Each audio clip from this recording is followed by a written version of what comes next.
ہمارے بریلوی علماء کرام نے دیوبندی علماء کرام پر اتنے کفر کے فتوے لگائے اور جہاں چاہا دھڑلے سے کافر کافر کافر کہنا شروع کر دیا۔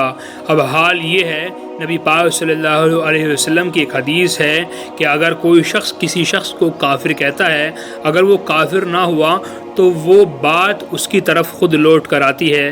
اب ہمارے بریلوی حضراتوں کا حال دیکھو کہ انہوں نے دیوبندیوں کو کافر بنانے کے چکر میں آج یہ قبر پرست بھی بن چکے، آج یہ قبروں کے سامنے سجدے بھی کرنے لگے اور باقاعدہ قرآن اور حدیث سے اس کی دلیل بھی کھوج کر لانے لگے۔ مطلب یہ ہے کہ اب یہ کفر والے کام بھی کر رہے ہیں اور اس پر یہ قرآن اور سنت اور نبی پاک صلی اللہ علیہ وسلم کی احادیث بھی لے کر آ رہے ہیں۔ مطلب کتنی ہٹ دھرمی ہے، شرک بھی کرو اور پھر نبی پاک صلی اللہ علیہ وسلم کی احادیث کو اٹھا کر اسے دلیل بناؤ، یہ کتنی جہالت کی بات ہے۔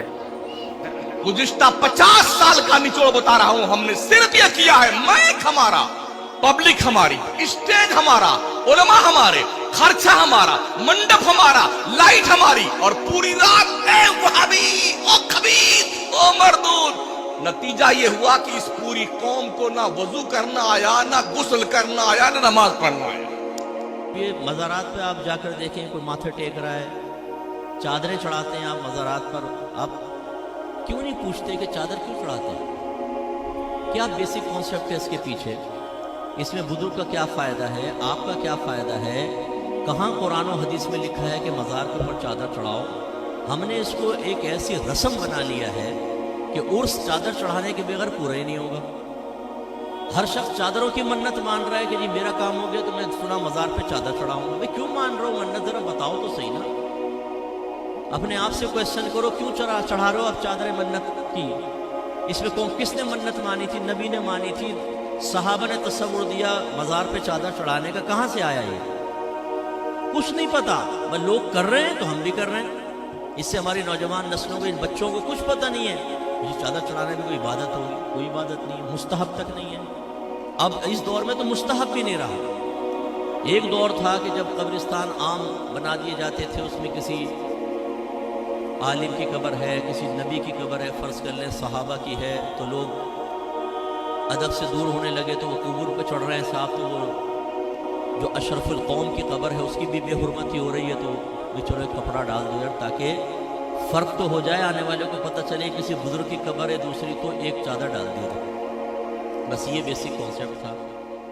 پھر بعد میں جب بزرگان دین فوت ہونے لگے تو لوگ جیسے آ کر فاتحہ وغیرہ پڑھ رہے ہیں، بیٹھ کے قرآن پڑھ رہے ہیں، دھوپ پڑ رہی ہے، تو ارادہ کیا کہ قبہ بنا دیا جائے، ایک عمارت صاحب مزار کے لیے، تاکہ لوگ آ کے اس کے سائے میں آرام سے پڑھ سکیں۔ خاص طور پہ جب سال گزرتا تھا جس کو ہم آج کل عرس کہتے ہیں، تو پھر لوگ آئیں گے، بیٹھیں گے، کثیر تعداد ہوتی ہے، چلو پھر ایک عمارت بن گئی۔ جب عمارت بن گئی تو جو عام قبور سے امتیاز قائم کرنا تھا وہ عمارت کے ذریعے حاصل ہو گیا، اب چادر کی تو ضرورت ہی ختم ہو گئی۔ لیکن سنی کو تو ایک نیا مشغلہ چاہیے، جو نیا مشغلہ شروع ہو جائے اس کو کبھی نہیں چھوڑے گا، اصل دین کو گھر میں داخل نہیں ہونے دے گا۔ کہا بھائی قبہ بن گیا، ابھی چادر کی رسم تو چلے، وہ چل پڑی صاف رسم۔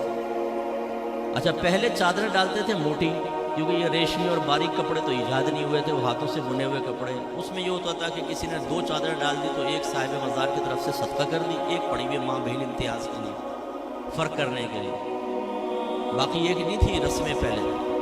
اب صورتحال یہ جو مزار پہ چادر ڈلتی ہے ذرا دیکھ لیں، ایک تو پہلے اس میں پورا لکھا ہوتا ہے کلمہ پاک یا آیت الکرسی، کہ آپ اسے کسی اور کام میں استعمال ہی نہیں کر سکتے، اور یا پھر اتنی باریک ریشم کی چادر ہوتی ہے، جیسے داتا صاحب کے مزار پہ اکثر آپ دیکھیں گے کہ اس کو آپ وہ کسی کام نہیں آ سکتی، وہ لباس بھی نہیں بن سکتا، اس کو نہیں دیکھیں گے نا اس میں نظر آئے گا آر پار، اتنی وہ باریک سی ہوتی ہے، اور اس پہ آیت الکرسی چمکی سے لکھی ہوئی ہے نا، پہلے لکھ کے اس پہ چمکی ڈال دیتے ہیں، اب جو پکڑے وہ ہاتھ پہ چمکی، منہ پہ چمکیاں، جس سے وضو ہی خطرے میں پڑ جائے۔